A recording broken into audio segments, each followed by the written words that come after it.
Hello, my name is Diamond Taeun. 안녕하십니까 여러분.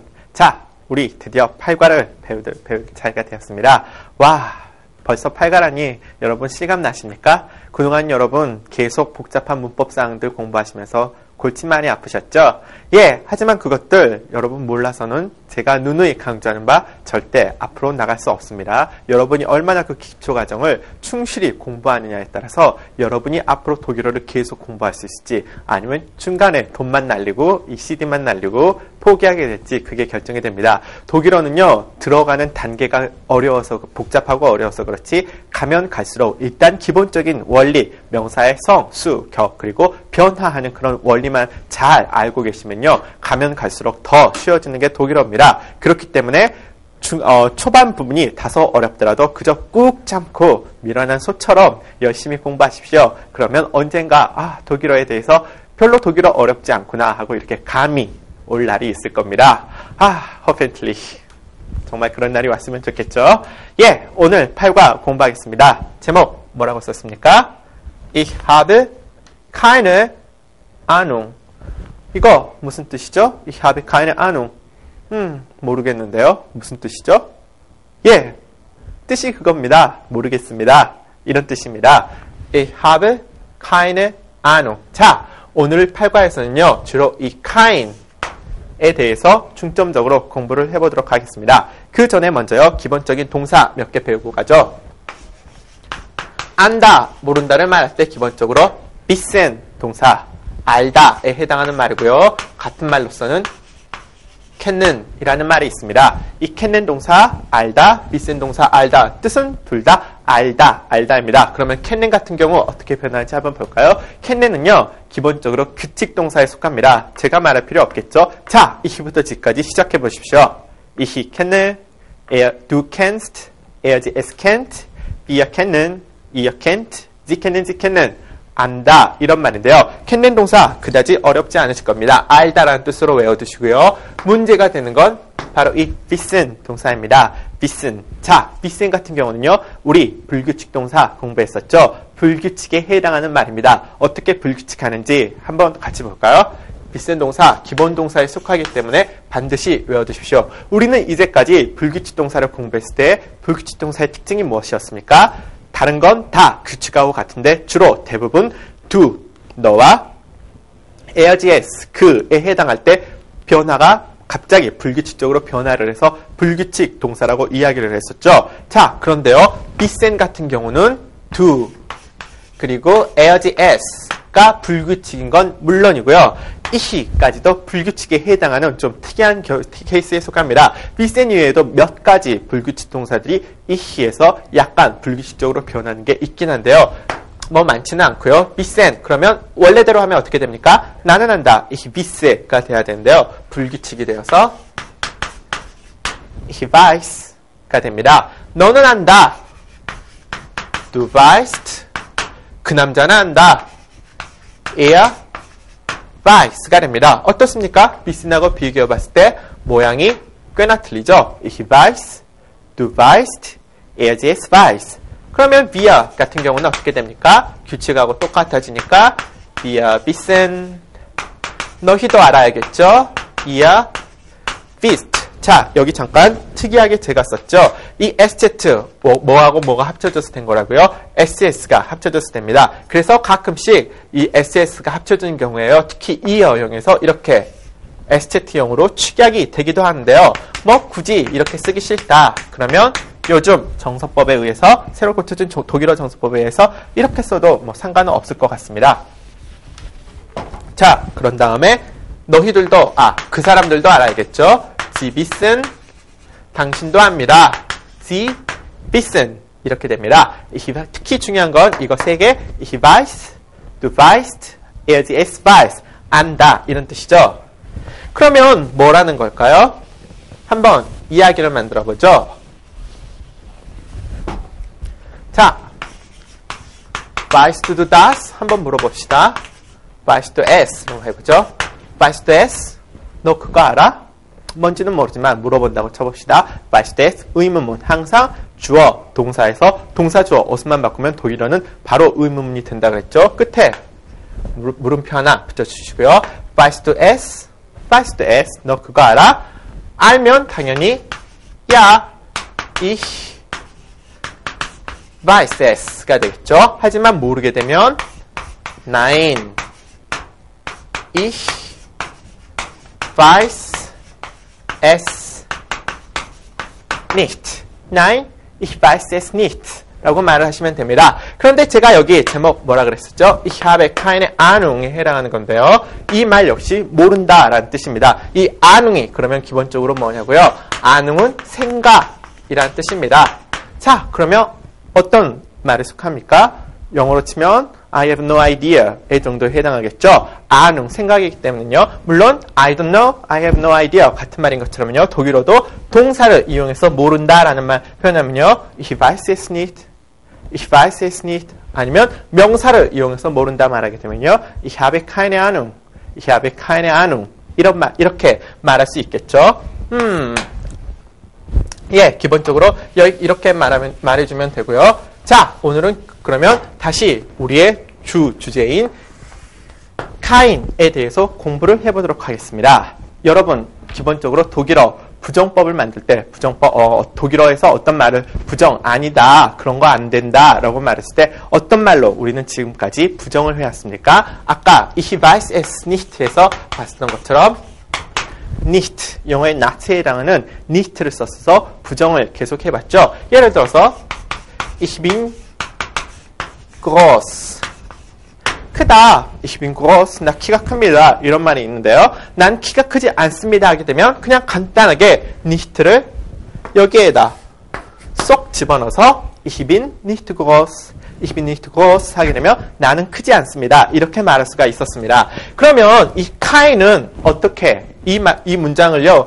이렇게 독일어는 부정법을 우리는 지금까지 nicht를 써서 부정을 해왔었는데 카인을 이용하는 경우는 어떤 경우가 될까요? 카인은 쉽게 말해서 영어의 no에 해당한데요. 뭐 no water 뭐 이런 것처럼 no 영어에서도 no 더하기 어떤 명사를 하게 되면 부정하는 말이 되지 않습니까? 독일어에서도 역시 마찬가지입니다. 기본적으로 nicht, kein 둘 다 부정하는 말인 건 똑같은데요. 굳이 차이가 있다면 이 nicht 같은 경우는요.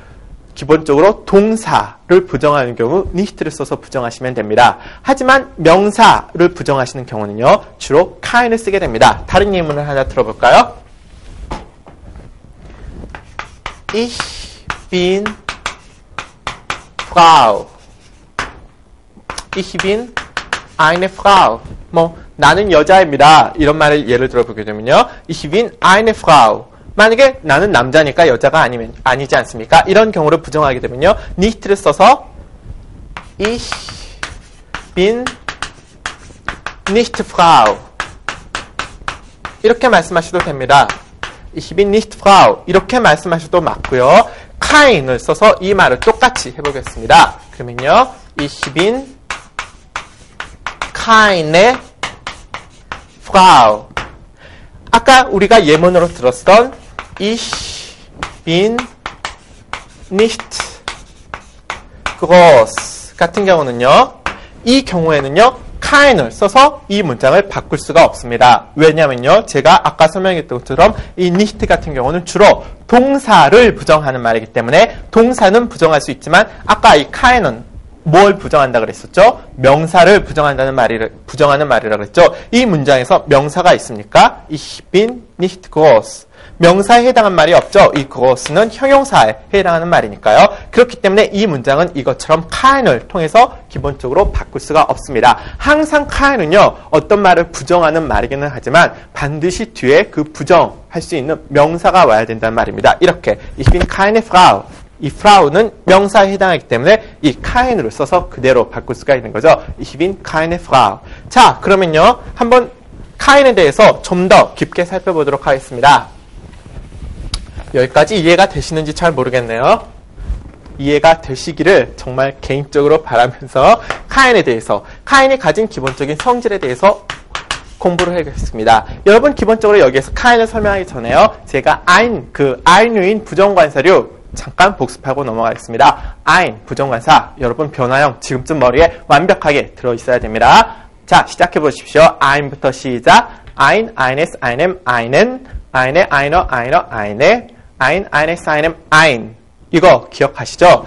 kein 어떻습니까? 카를 빼고 보면 ein 하고 거의가 아니라 똑같이 생겼죠? 그래서 이 kind도 역시요, 부정관사처럼 변화, 뒤에 오는 명사의 성, 수, 격에 따라서 전부 다 모습이 바꿔지게 됩니다. 자, 어떻게 바꿔지느냐? 기본적으로 부정관사처럼 변화를 하게 됩니다. 그래서 보통 부정관사 변화라는 문법적인 이름을 붙여보기도 하는데요. 부정관사 변화, 이름까지 모르셔도 되지만 kind은 ein하고 비슷하기 때문에, 부정관사 ein하고 비슷하기 때문에 ein처럼 변화한다. 이 사실은 반드시 머릿속에 넣어두십시오. 그럼 ein처럼 한번 변화를 해볼까요? 남성 kind,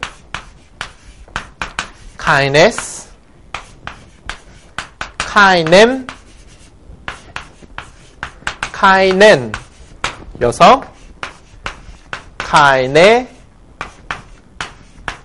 kindner, kindner,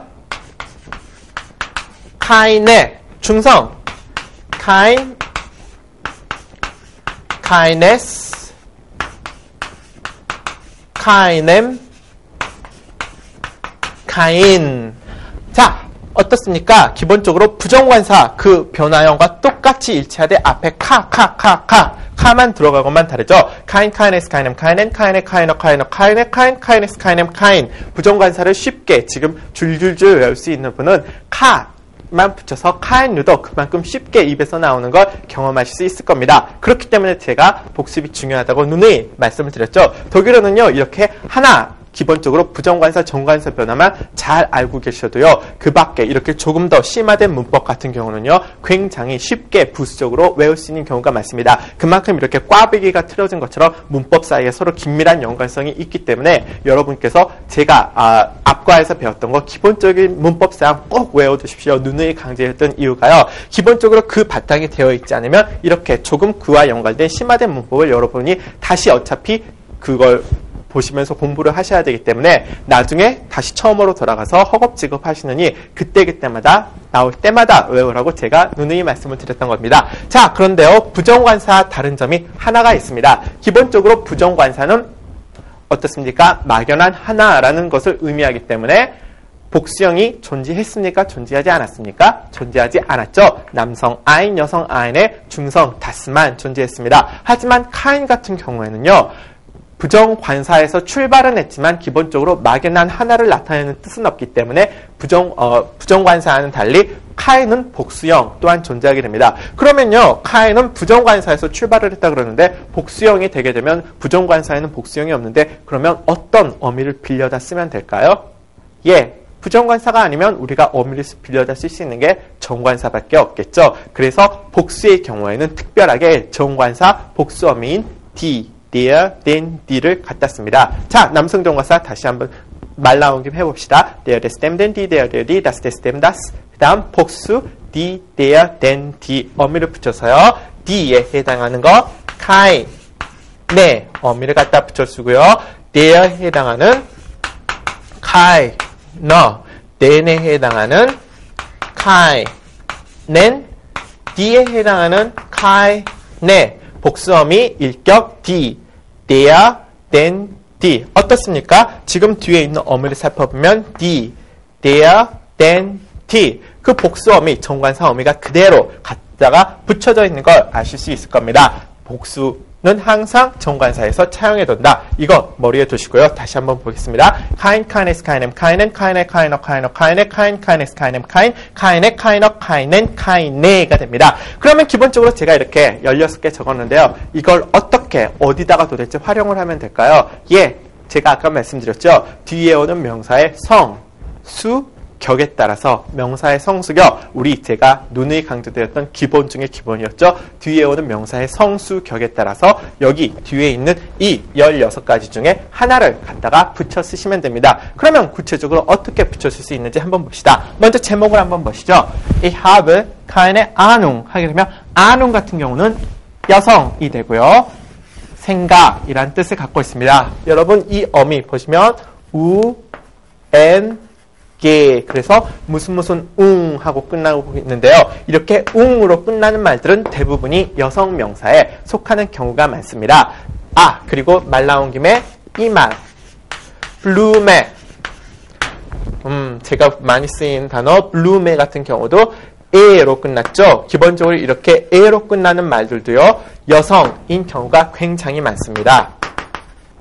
자, 이거 하나 눈여겨두시면요, 단어 외울 때 성, 약간 헷갈리실 없이 많은 도움 받을 수 있을 겁니다. 무슨 웅으로 끝나거나 무슨 에로 끝나는 말들은 대부분이 여성인 경우가 굉장히 많습니다. 이거 하나 염두에 두시면 앞으로 끝이 웅으로 끝나거나 무슨 에로 끝나면 굳이 사전 뒤적뒤적 찾아보실 필요 없이 아, 여자구나라고 생각하시면 거의 다 맞을 수 있습니다. 자, 그러면요, 기본적으로 아능이란 건 생각이라는 건데요.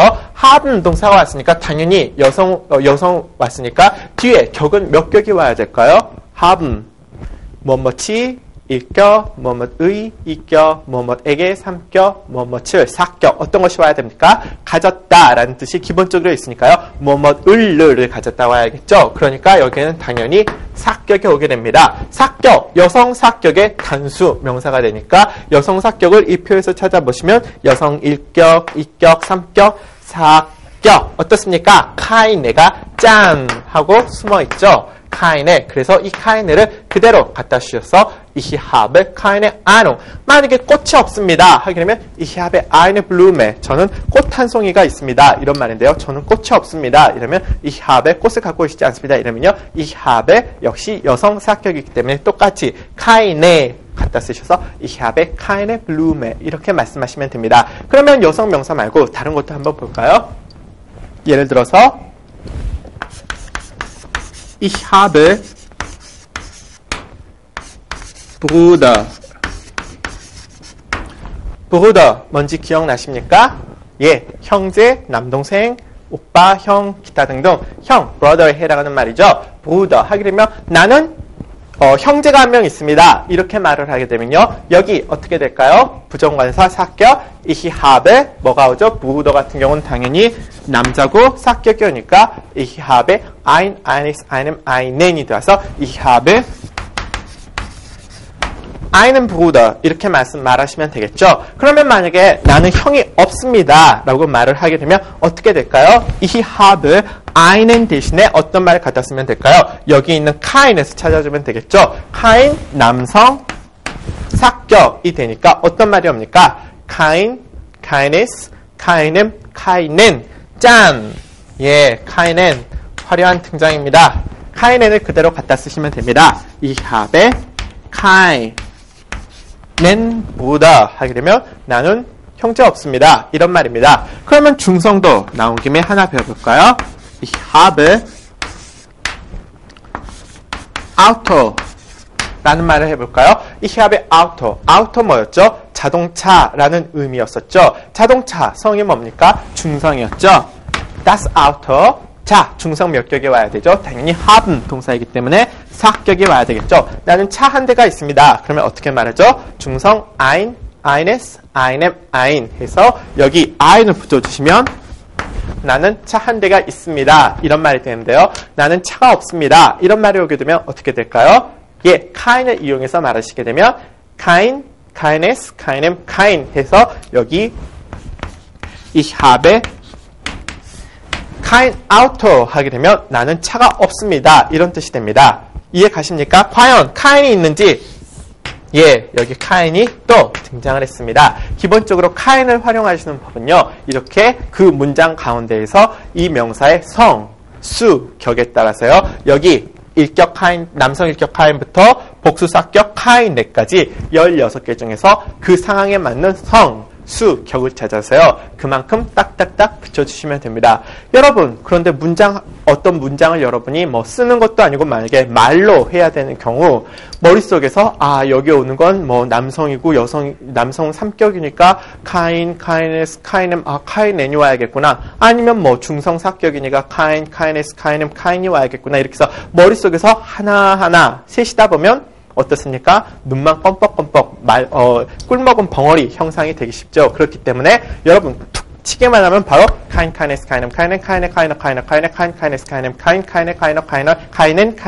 해서 툭 치게만 하면 줄줄줄 나올 정도로 많이 여러분이 연습을 해두셔야죠. 나중에 실제적으로 회화를 하게 되거나 이런 상황이 되면요, 머릿속으로 일일이 하나하나 추려가면서 생각하실 시간이 없거든요. 그러니까 하루에 한 두세 번씩만 계속해서 꾸준히 한 일주일 정도만 하시다 보면요, 거의 자다가도 벌떡 일어나서 아이는 이런 식으로 줄줄줄줄 튀어나올 정도가 돼야지 나중에 회화를 하시는데도 지장이 없을 겁니다. 그렇기 때문에 그만큼 다시 한번 복습, 예습 철저히 기초 단계일 때 차근차근 해놓으라는 거 여러분께 다시 한번 말씀드리고 싶습니다. 자, 그러면요, 카인에 대한 기본적인 사항은 이 정도면 그다지 어려운 게 없을 것으로 생각합니다. 그러면 오늘은 좀 더 카인 말고요, 좀 더 약간 여러분께 어려운 문법이 될 수도 있을 텐데요, 동사의 격, 지배라는 것에 대해서 공부를 해보도록 하겠습니다. 자, 동사의 격, 지배. 격이란 거 이제 여러분 아무런 어려움 없이 낯설지 않고 굉장히 익숙하게 보이시죠? 격. 일격, 주격, 이격, 소유격, 삼격, 여격, 사격, 목적격, 일격, 이격, 삼격, 사격. 그것을 의미하는 격인데요. 동사의 격, 지배라는 말, 이거 뭘까요?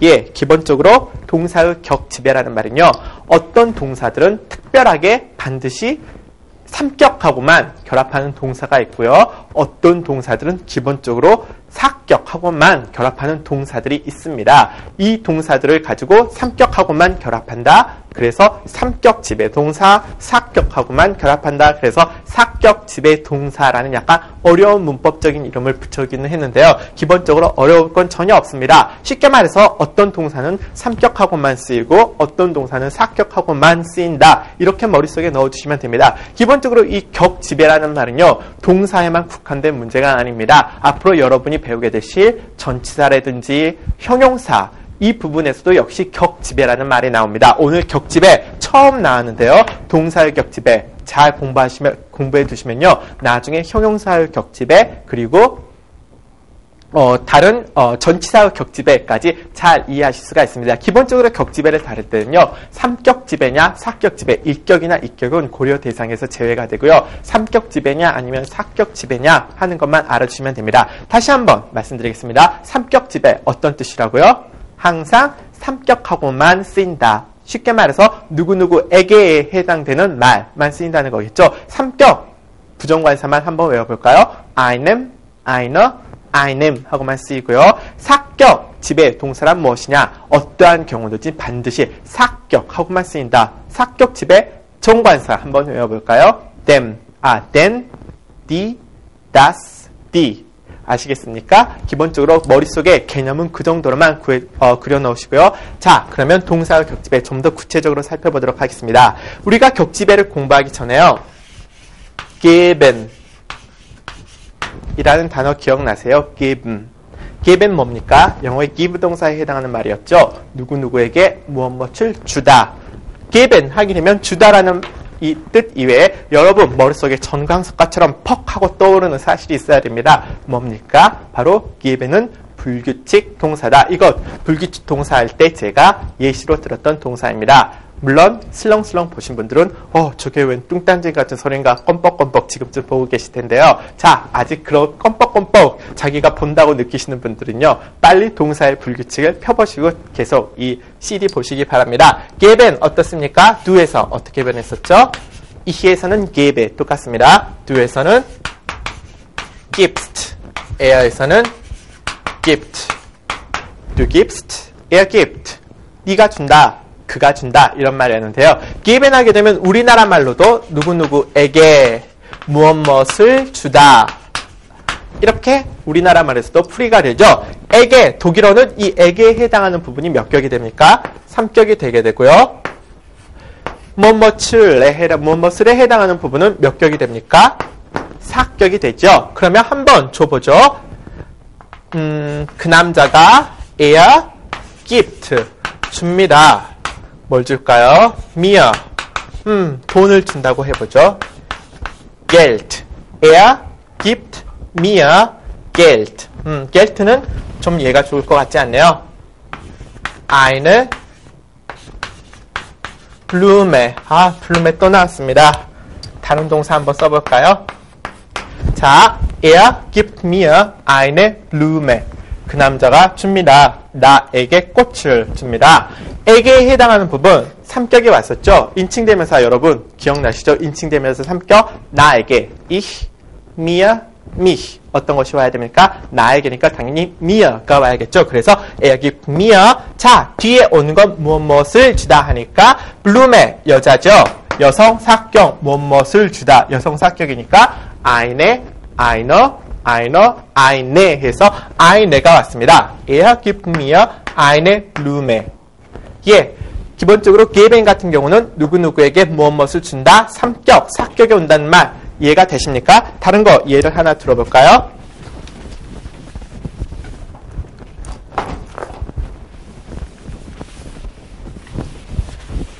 자, 다음 거 예를 들어보게 되면요.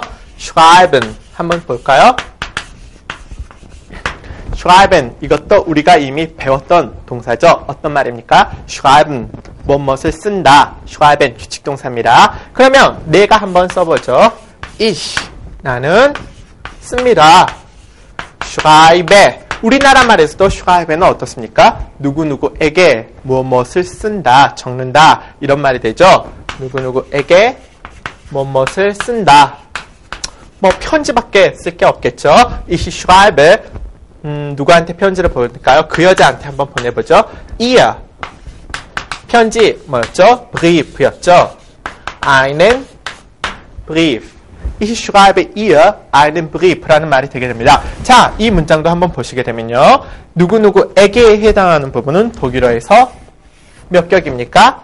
3격에 해당하고요. 무엇에 해당하는 부분은요. 독일어에서 역시 4격에 해당되겠죠. 정말 그런지 한번 볼까요?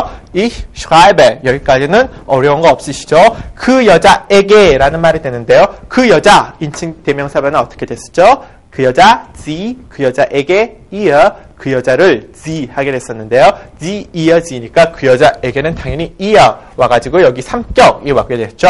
편지를 한 장 쓴다. 러브레터를 한번 보내보죠. 편지를 한 장 쓴다 하게 되면 brief 같은 경우는 남성입니다. 남성이 왔기 때문에 편지를 하니까 남성 사격이 와야 되겠죠. 남성 사격 부정관사 맞는지 확인해 볼까요? ein, eines, einem, einen. 예, 사격 맞네요. Ich schreibe ihr einen brief. 나는 그 여자에게 편지를 쓴다. 이 기본적으로 아까 말씀드렸던 geben이라든지 schreiben 같은 건 누구누구에게 무엇을 해서 우리나라 말하고 같기 때문에 여러분께서 그다지 받아들이는데 혼란은 없을 겁니다. 그러면 다른 거 하나만 더 해보죠. 자, lieben. lieben 뭐였죠? 세계, 공통어. 사랑한다 이런 말이 들린데요. 사랑한다. 우리나라 말에서 몇 격하고 쓰이죠? 우리나라 누구누구에게 사랑한다 이렇게 말하지 않죠. 누구누구를 사랑한다 이렇게 말하죠. 독일어도 역시 마찬가지입니다. 누구누구를 사랑한다.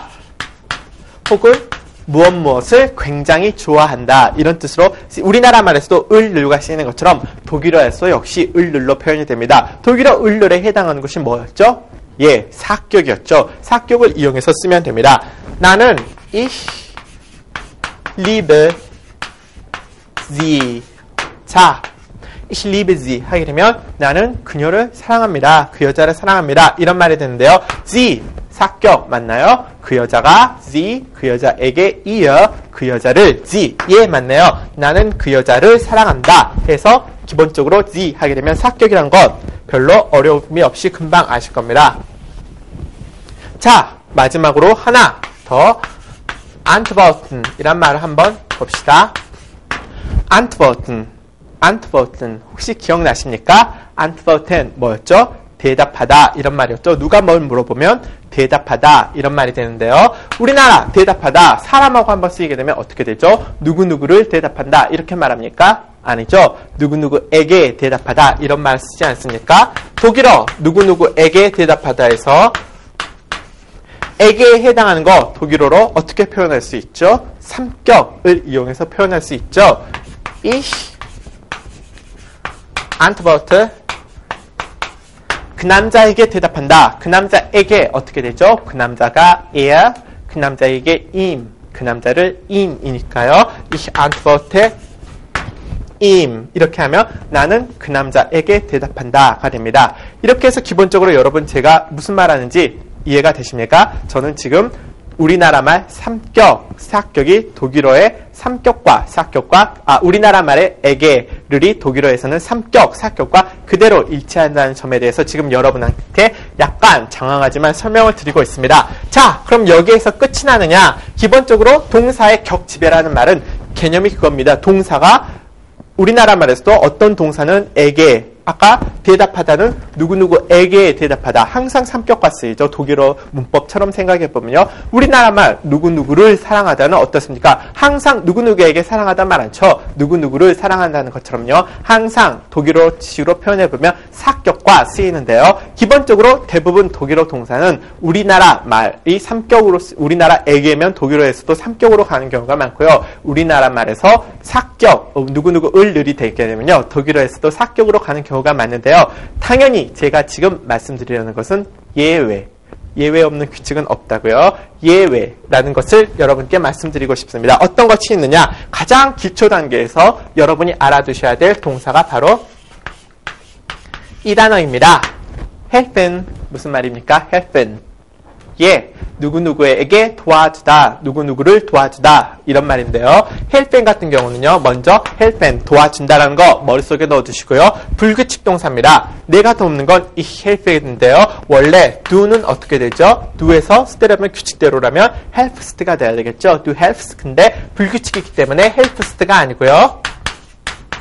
hilfst로 바뀌게 됩니다. 그 남자가 돕는 건 그럼 어떻게 될까요? 규칙대로 하면 er helpt가 돼야 되겠죠. 그런데 helpt가 아니라 er hilft라는 말이 됩니다. 자, 이거 먼저 help은 도와준다라는 뜻, 그리고 불규칙이어서 do에서 hilfst, er에서 hilft라는 거 머릿속에 넣어주십시오. 자, 그럼 여기에서 이제 본격적인 우리의 주제 격지배인데요.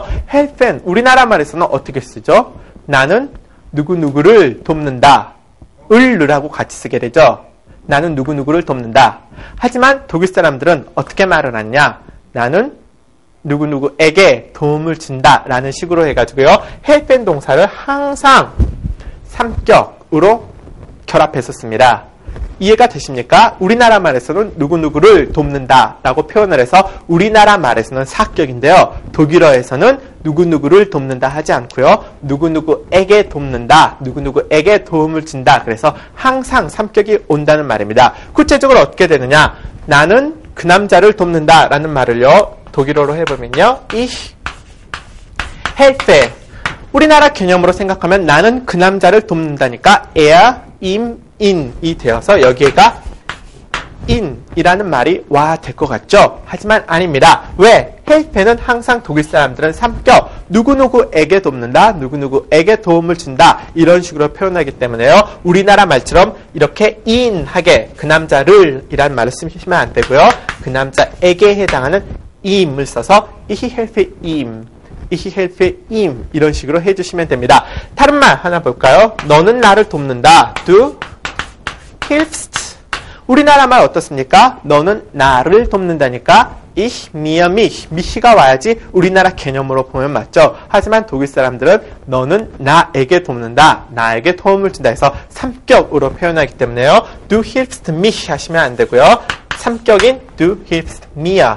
이런 helfen 같은 경우를요. 크게 우리나라 개념하고 많이 다르기 때문에 눈여겨봐 주시고요. 삼격 지배 동사. 항상 삼격과 쓰이는 동사라 그래서요. 삼격 지배 동사라고 표현을 합니다. 자, 그러면 삼격 지배 동사 배웠으니까 사격이라고 안 나올 리가 없겠죠. 아, 정말 복잡합니다. 왜 이렇게 외울 것이 많은지. 자, 사격의 대표적인 동사 튀어나옵니다. fragen. 뭐죠? fragen. 아까 antworten 저희 공부했었죠? 대답하다. fragen 같은 경우는요. 물어보다 라는 말입니다. 자, 우리나라 말 물어보다 어떻게 쓰죠? 누구누구에게 물어보다 이렇게 쓰죠. 우리나라 말에서 보면 이 fragen 동사 물어보다라는 동사는 몇 격입니까? 항상 3격, 누구누구에게 물어본다. 이렇게 말을 해야지 맞죠?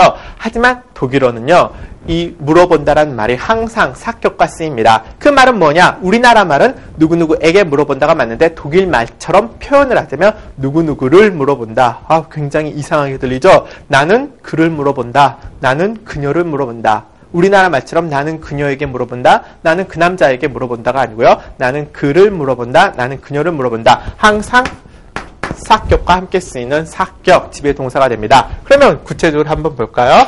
나는 그 남자에게 물어본다. Ich frage ihm이 아니고요. Ich frage 뭐가 옵니까? ihn, 그 남자를 물어본다 해서 4격이 오게 되겠죠. 나는 너에게 물어본다. Ich frage 너의니까 dir 쓰고 싶으시죠? dir 쓰시면 안 됩니다. 나는 너를 물어본다. Ich frage dich 해서 4격을 쓰셔야 됩니다. Ich frage dich. 자, 어떻습니까, 여러분? 기본적으로 이거 지금 동사의 격지배를 배우려고 보니까 우리가 그 인칭 변화 ich, mir, mich, du, dir, dich, er, ihm, ihn, sie, ihr, sie, wir, uns, uns, ihr, euch, euch, sie, ihnen, sie, ihnen, sie 이걸 모르고서는 동사의 격지배 어떻습니까? 전혀 모르시겠죠? 그렇기 때문에 한 밑단계가 쌓지 않으면요 윗단계를 쌓을 수가 없는 겁니다. 자, 4격지배 동사 fragen 머릿속에 같이 넣어주시기 바랍니다. 그러면 기본적으로 여기까지 해서 동사의 격지배에 대해서 잠깐 설명을 드렸습니다. 아, 나온 김에 같이 아까 대꾸 하나 물어볼까요? fragen 물어보다 하게 되면요 누구누구를 물어보다 그래서 여기 사람을 나타내는 4격이 오고요 무엇무엇에 대해서 물어보다 이런 말까지 할 수 있겠죠. 나는 누구에게 물어본다 이 말 말고 나는 누구누구에게 무엇무엇에 대해서 물어본다 해서 굉장히 많이 나오는 것이요. 그 다음 nach 라는 전치사가 됩니다. Ich fragen 4격 nach 그 다음에 무엇무엇에 대해서 하는데요. 이 nach라는 전치사 오늘 처음 나왔습니다. nach는 기본적으로 3격 지배 전치사라는 겁니다. 자, 3격 지배 전치사 우리가 지금 3격 지배 전치사가 뭔지는 배우지 않았지만 동사의 격지배를 배웠으니까요. 3격 지배 동사, 4격 지배 동사를 배웠으니까 3격 지배 전치사 어떤 것인지 추측은 할 수 있겠죠. 어떤 말일까요? 말 그대로 해석해보면 3격 지배 전치사 뭔지는 무슨 뜻을 나타내는지 정체 모를 전치사이긴 하지만 무슨 일이 있어도 항상 3격하고만 쓰이나 보다. 이런 것쯤은 이제 감이 오시겠죠? 오십니까? 오시기를 바랍니다. 자, 과학에는 항상 nach라는 전치사와 함께 쓰이게 되는데요. nach에 함께해서 무엇무엇에 대해서 물어보다 라는 말이 됩니다. 그러면 대답하다는 어떤 말이 있을 수 있었죠? 아까 antworten 대답합니다. 누구누구에게 해당하는 부분은 3격이 오게 되고요. 무엇무엇에 대해서 대답합니다. 하게 되면 이 무엇무엇에 대해서 앞에 auf라는 전치사 하나 등장했습니다. 이 auf 같은 경우는요. 3, 4격 지배 전치사에 해당하는데요. 3, 4격 지배 전치사란 무엇이냐? 경우에 따라서는 3격하고도 지배할 수 있고 경우에 따라서는 4격하고 지배할 수도 있다는 전치사인데요. 기본적으로 이 전치사는 다음쯤 해서 전치사 따로 공부할 때 좀 더 자세히 알아보겠습니다. 기본적으로 그냥 지금은 그냥 이런 것이 있구나라는 정도로만 알아두시고요. 기본적으로 여러분이 오늘 머리에 넣어주셔야 할 건요. fragen, 누구누구를 물어보다. 그 다음 nach, 무엇무엇에 대해서 물어보다. 그 다음 antworten, 누구누구에게 물어보다. auf, 무엇무엇에 대해서 물어보다 하면 됩니다. fragen, 4격, nach 3격, 그리고 이 경우 이제 무엇무엇에 대해서 대답하다는 이제 4격으로 쓰이게 되는데요. antworten 3격, auf 4격 해가지고요. 기본적으로 처음 등장하는 전치사 결합 동사가 되겠습니다. 예, 전치사 결합 동사가 무엇이냐고요? 특정한 동사는 항상 특정한 전치사하고 결합을 하죠. 예를 들어서 뭐 영어 같은 것도 그렇죠. 어떤 말이 있을까요? 뭐 I'm interested 하게 되면 반드시 뒤에 뭐가 옵니까? in 이라는 말이 오죠. I'm interested of, I'm interested for 이런 말 안 쓰죠. I'm interested in 하는 것처럼 항상 그 구문은 in이라는 전치사를 결합하는 것처럼요. 독일어도 역시 그런 게 있습니다. 몇몇 동사들은 항상 어떤 뜻을 나타낼 때 특정한 전치사 결합하는 경우가 있는데요. 그런 걸 전치사 결합 동사라고 하고요. 뭐 이름만 한번 들어주시는 정도에서 오늘은 그만 더 깊이 공부하실 필요는 없고요. 그 정도에서 끝내기로 하겠습니다. 자, 그러면 마지막으로 하나만 더 공부하겠습니다. 기본적으로 마지막으로 배우실 거는요. Ja, Nein, 더에 관한 용법인데요. 기본적으로 대답하는 걸 저랑 잠깐 공부해 보시고요. 이번 수업을 마치도록 하겠습니다. 뭘 대답하느냐? Sind Sie 자, 이런 말 한번 해볼까요? Sind Sie reich? 이 reich 무슨 말이었죠? 형용사로 부유한, 부자인 이런 말이었었죠. 반대말 뭐가 있었죠? 가난뱅이 arm이라는 말이 있었는데요. Sind Sie reich? 당신 뭐 잘 사세요? Sind Sie reich? 이렇게 물어보게 되면요. 만약에 여러분 부자면 뭐라고 대답합니까? Ja, ich bin reich. 만약에 부자가 아니다, 유감스럽게도 이러면 Nein, ich bin nicht reich. 이렇게 말씀해 주시면 되죠. Ja, ich bin reich. 이렇게 대답해 주시면 되고요. 아니면 Nein, ich bin nicht reich. 이렇게 대답해 주시거나 아니면 똑같은 말로 써서 Nein, ich bin arm 해서 가난하다라는 동사 ich bin arm 이렇게 해주시면 됩니다. Nein, ich bin nicht reich. Nein, ich bin nicht ich bin arm. 불쌍하네요. 불쌍하니까 이렇게 써주고요. 자, sind Sie reich? sind Sie arm 할 때 만약에 자기가 맞으면 ja, ich bin reich 아니면 nein, ich bin nicht reich 이렇게 대답합니다. 여기까지는 여러분 전혀 이해하시는데 무리가 없으시죠? 그러면 질문을 한번 이렇게 바꿔보면 어떻게 될까요? Sind Sie 자, 이거 뭐죠? Sind Sie nicht reich? 우리나라 말도 그렇죠. 당신 부자세요? 이렇게 물어볼 수도 있지만 당신 부자 아니신가요? 이렇게 부정어를 써서도 우리나라 말에서 질문을 할 수 있는 것처럼요. 독일어에서도 역시 nicht를 써서 물어볼 수가 있습니다. Sind Sie nicht reich? 당신 부자 아니세요? 자, 여기에서 영어 다시 한번 잠깐 복습을 하겠습니다. 영어에서도 어떻습니까? 영어에서 긍정어로 물어볼 때 yes, no로 대답할 수 있고 부정어로 물어볼 때 어땠었죠? 자기가 대답하는 말이 부정이면 앞에 no를 붙이고 자기가 대답하는 말이 긍정이면 yes를 붙였죠. 우리나라 말로 치면 복잡하게 너 부자 아니니? 응, 부자 아니야. 너 부자 아니니? 아니, 나 부자야. 이렇게 해서 우리나라 말은 응, 부자 아니야에서 응이라는 긍정말과 부자 아니야라는 부정말을 같이 써주고요. 아니야, 나 부자야. 아니야라는 부정말과 부자야 라는 긍정말을 같이 써주는데요. 영어에서는 어땠었죠? 부자가 아니야라고 말하면 아니야, 부자 아니야. 부정을 같이 붙여줬고요. no로 대답했었죠. 만약에 부자야 그러면 맞아, 나 부자야. 맞아, 나 부자에서 긍정으로 물어봤는데 이게 우리말과 반대가 돼서 영어 시간에 여러분께서도 배우신 기억이 날 겁니다. 독일어도 역시 영어와 그 경우 마찬가지로 해당이 됩니다. 당신 부자 아니세요? 이렇게 말하면요. 자기가 부자 아니야 라고 말하시면요. 우리나라 말처럼 응, 나 부자 아니야. 그래서 ja, ich bin nicht reich 하게 쓰시면 안 되고요. 부자 아니야 할 때는요. 아니니까 nein, 아니다. 이렇게 대답해 주시면 됩니다. Nein, ich bin nicht reich. Nein, ich bin nicht reich. 이렇게 대답해 주시면 되고요. 만약에 부자야 하는 경우에는 어떻습니까? Ich bin reich. 긍정이 돼야겠죠? 이럴 때는 당연히 긍정이니까 영어식으로 하면 이때 야가 와야지 맞을 것 같죠? 하지만 독일어에서는 이 경우 야 대신에 더라는 말이 새롭게 짠 하고 튀어나오게 됩니다. 안 튀어나왔으면 좋았을걸?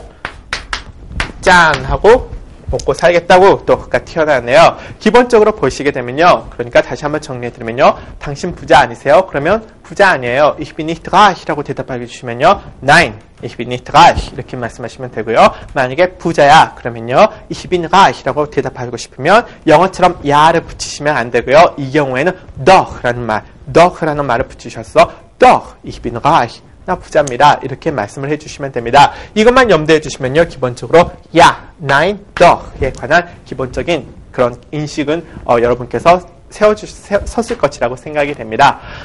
여러분 오늘 kind 배우시고요. 그 다음 동사의 격집에 3격집인지 4격집인지 배우시고 ja, nein, doch 대답하는 법 3가지 문법사항 및 회화사항에 대해서 공부했는데요. 기본적으로 우리나라에서는 사람들이 공부를 할 때 이건 문법이다, 이건 회화다 해서 문법 공부와 회화 공부를 따로따로 이렇게 떨어뜨려서 생각하는 경험이 있는데요. 언어란 그렇지 않습니다. 문법이 없이는 말이 되지 않고요. 역시 마찬가지로 말만 잘한다 그래서 문법을 소홀히 하시면 안 됩니다. 기본적으로 우리가 얼마만큼 자기 의사를 자유자재로 정확하게 말할 수 있느냐는요. 결국 이렇게 기본적인 문법사항이 하나하나 얼마나 잘 쌓여져 있느냐에 따라서 얼마든지 그 사람의 언어 실력이 형성이 되니까요. 이거 문법 공부에 속하기는 하지만요. 실생활에서도 이런 말 굉장히 많습니다. 어쩌고 저쩌고 아니니? 이럴 때 맞다 그러면 doch, 아니다 그러면 nein. 그래서 이렇게 실생활하고 굉장히 밀접한 부분이니까요. 문법이라고만 생각하지 마시고 광범위하게 공부라고 하나의 그런 꾸러미로 생각하시기 바랍니다. 자, 여러분 오늘 3가지나 보느라고 수고하셨고요. 그러면 자, 다음 시간에 다시 뵙겠습니다. Tschüss.